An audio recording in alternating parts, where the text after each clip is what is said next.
For more on what to expect from this year's show, Dan Ives, the Managing Director and Senior Equity Research Manager for the tech sector at Wedbush Securities. By the way, happy belated New Year's to you. I wouldn't want to put that around my mouth. It's like microphone opposite, but let me get to the sort of semi-breaking news that we had. I think we talked about this last time, is that the layoffs at Amazon were supposed to be 10,000, then people were rumored that it would be 20. Today there was more notes out there saying it was 17. My sources say that these are unconfirmed. I'm just curious, have you heard anything about this? Well, I think this is just a start. And I know you've talked about it. I think a lot of tech companies, they've spent like 1980 rock stars, over the last 5-6 years. And especially Amazon, they're going to have to curtail spending. And I think we could see another 5-7% type cuts. I think they're just tip of the iceberg in terms of some of the numbers we're hearing about. The numbers we got, Salesforce, I think it was like 8,000, Facebook, I mean, we can go on with this. You say it's the tip of the iceberg. Why do you say it's the tip of the iceberg? Is there something out there that the rest of the general public isn't seeing? Look, I think the broader issue is that tech companies for the last decade have spent really at levels that were unsustainable. Assuming growth is going to continue at that pace. And the last decade, it's really been a Cinderella ride. But the clock has now struck midnight. We have likely a global recession on our doorstep.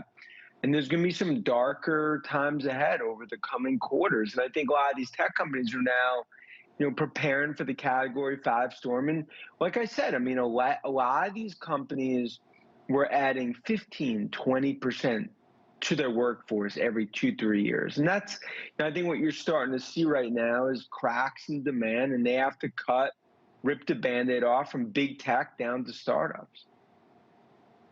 Let's talk about the CES for a minute, because this is where everyone shows off the latest and greatest, and this is where the concerts play and all, the partying sort of in Vegas. And I've been there a couple times, and I know people get excited about these new products, and different countries have them. Is there any particular sector of the tech world that you're particularly interested in seeing when it comes to CES? Yeah, and we'll be there in the next few days.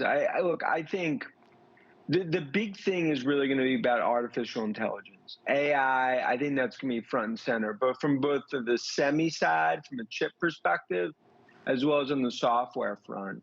I think the other thing that's really going to be front and center are electric vehicles. I mean, this is really the year. There's a whole ecosystem that spawns.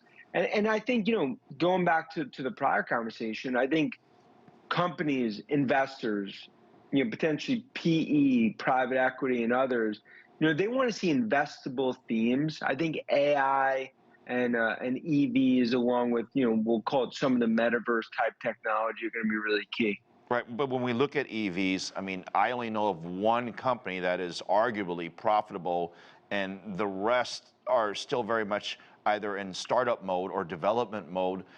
And then you have the legacy manufacturers, the Fords and so on, that are all essentially catching up. And then you have this cratering of Tesla stock. I mean, investors have got to be a little bit scared here.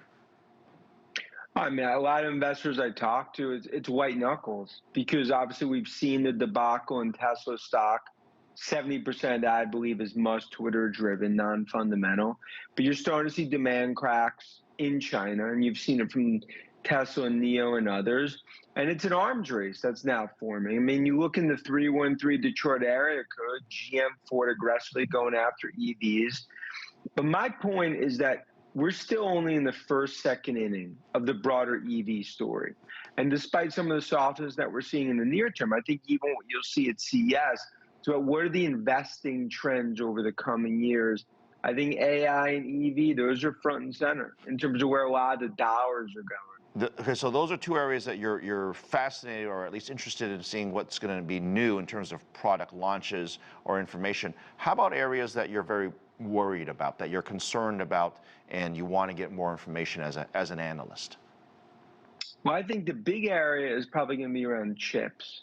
And obviously, there's a lot of announcements from Intel chip players. Samsung will have announcements on the smartphone side. I think we're really trying to gauge, okay, what does the demand look like into 2023? And I think a lot of these companies are trying to understand, what they're expecting, what the buyers of technology, are they starting to sort of ramp down some of their plans? I think that's going to be a big focus in terms of areas on chip. What does inventory look like?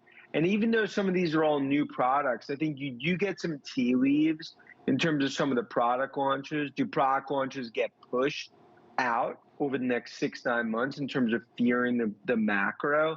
I think those are some important things to take away from CES that are maybe a little more under the radar. Yeah, no, super cool. Dan, it's a new year.